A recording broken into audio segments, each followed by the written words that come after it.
Eu gosto muito de animes. E nessa minha vida de otaku que eu tenho aí há algum tempo, tem um estilo de anime que eu nunca gostei. Entre todos, foi o estilo de anime que eu mais odiei. Talvez porque eu entendo uma carga emocional dentro dessa história, bem diferente do que a maioria das pessoas entendem, e por isso talvez eu não tenha gostado tanto desse estilo de obra, que é o estilo Isekai, mais especificamente um gênero muito bem centrado nesse estilo. Que é aquele estilo Isekai onde o protagonista é um nerd, gordinho, que basicamente passava o dia inteiro vendo degeneiro e do nada ele é transportado para o mundo onde ele é forte, bonito e mega poderoso.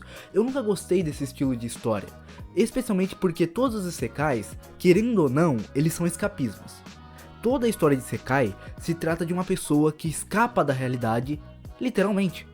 Ou seja, todos os Isekais não são pessoas enfrentando problemas, são pessoas vivenciando o escapismo dos seus problemas, onde elas encontram dificuldades, que são muito diferentes de problemas. Essas dificuldades são obstáculos, que impedem que ela alcance o grande objetivo que ela tem naquele mundo.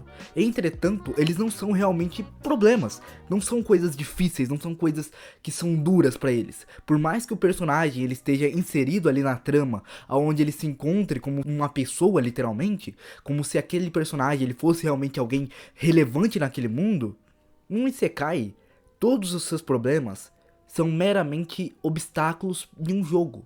Não são algo real, não são problemas verdadeiros. E por isso que eu não gosto muito desse tipo de gênero. Mas mesmo dentro do gênero Isekai, existem obras que trabalham isso muito bem, trazendo personagens que por sua vez eram grandes pessoas no mundo onde eles viviam e recebem uma outra chance de iniciar o seu desenvolvimento, se a gente pode dizer, nesse novo mundo. Onde a pessoa ela começa a criar novos laços, começa a desenvolver relações com outras pessoas, começa a ter uma visão melhor da realidade de quem ela era antes de ir para esse outro mundo, de forma com que ela entenda melhor quem é ela no mundo em si. E isso eu acho bastante interessante. Só que quando a gente começa a olhar a esse estilo Isekai, a gente vê no meio de tudo isso o estilo que eu falei, onde sempre tem uma história onde é um nerd gordinho que basicamente vivia a vida dele completamente degenerada, até que um dia ele lê um livro, assiste uma série, coloca um DVD e do nada ele para num mundo fantástico, cheio de coisas incríveis pra ele ver. E isso, bom, não é um estilo de coisa que eu gosto. Porque como eu disse, a história desse personagem é literalmente alguém que se torna o real escapismo.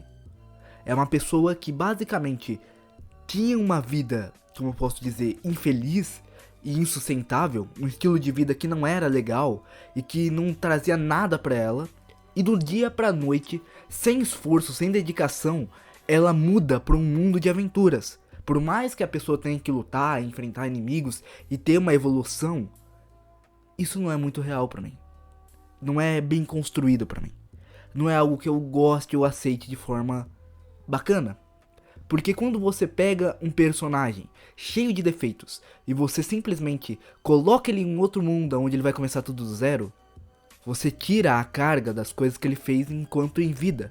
Você tira a intensidade daquele personagem e você gera uma casca vazia. E outra coisa, a maioria desses tipos de sekais, eles têm uma história relativamente simples, nada muito complexo, nada muito difícil de se entender. Assim como a história do Isekai é uma história de escapismo, a sua obra em si é um escapismo da realidade. E por isso que eu coloquei o título desse vídeo do Escravo Moderno, porque aqueles personagens que vivem naquele mundo antecessor ao do Isekai, eles são basicamente pessoas que vivem uma escravidão focada no escapismo. Assim como muitas pessoas do nosso mundo real, nos dias de hoje, elas completamente não conseguem ver a realidade, pois ela é dura e doída e machuca e é completamente ruim para nós. O personagem dessas histórias são pessoas que também não conseguem enxergar essa realidade e por isso elas buscam um tipo de entretenimento que possa suprir essa necessidade da pessoa. Ela literalmente corre atrás do vento, sem perceber que aquele tipo de vida que ela tá levando, literalmente tá carregando ela para um abismo de completo degenero, de completa desilusão com o mundo. E é por isso que eu acho que o estilo Isekai é um estilo bem mais ou menos, que é difícil de você trabalhar com obras realmente bacanas, que mostrem algo que construa alguma coisa, porque no final das contas, o Isekai, ele é sempre uma válvula de escape para alguém, ele é sempre um mundo fantasioso que se torna real. E bom, o mundo fantasioso que se torna real é só uma fantasia. E no final das contas, nós temos que encarar os nossos problemas. Pois se a gente não faz isso, a gente acaba sendo completamente subjugado por uma falsa realidade. Ou seja, no final das contas, se a gente ignora a realidade, a gente acaba caindo em uma ilusão. Ilusão essa que provavelmente, se não formos espertos o suficiente, nunca vamos acordar. E a realidade vai continuar passando, a nossa vida vai continuar vindo e indo, e nós não sairemos da mesma posição onde a gente está. Por isso que a cultura, e especialmente as histórias que são produzidas por esse meio, precisam transcender a sua própria narrativa e trazer em si um elemento de grandeza, de transformação do personagem. Por isso que existe aquela jornada do herói.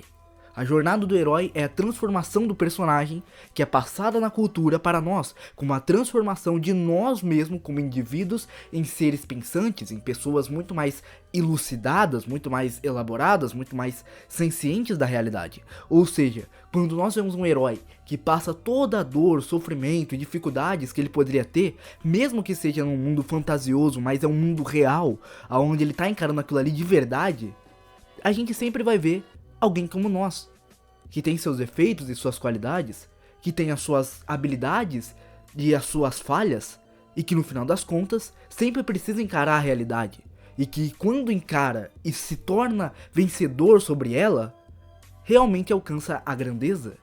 Quando histórias assim são feitas, elas sempre transcendem muito mais do que as pessoas esperam, porque elas tocam o maior elemento de composição humana, que é a nossa existência, é nós como indivíduos. E no final das contas, nós como indivíduos precisamos de histórias que nos lembrem do porquê que fazemos as coisas, porquê acordamos cedo, porquê treinamos, porquê estudamos, porquê nos dedicamos a algo. Sempre temos que lembrar qual é a razão pela qual nós constantemente lutamos para que o dia de amanhã seja melhor do que o que foi ontem. E no final das contas, o Isekai, ele é completamente a depravação disso. Meio que como se fosse o apagar de tudo isso que eu falei. E por isso que eu acho que o gênero Isekai, ele é a escravidão moderna. O homem que não consegue enfrentar o mundo e se torna escravo de sua própria ilusão. Bom galera, esse aqui foi o vídeo. Muito obrigado a todos. Eu sei que esse vídeo é meio filosófico, meio uma coisa mais experimental, mas é um vídeo que eu realmente gostei de fazer. Eu espero que vocês tenham gostado também. Não é nada que tipo, vá transcender a lógica, não.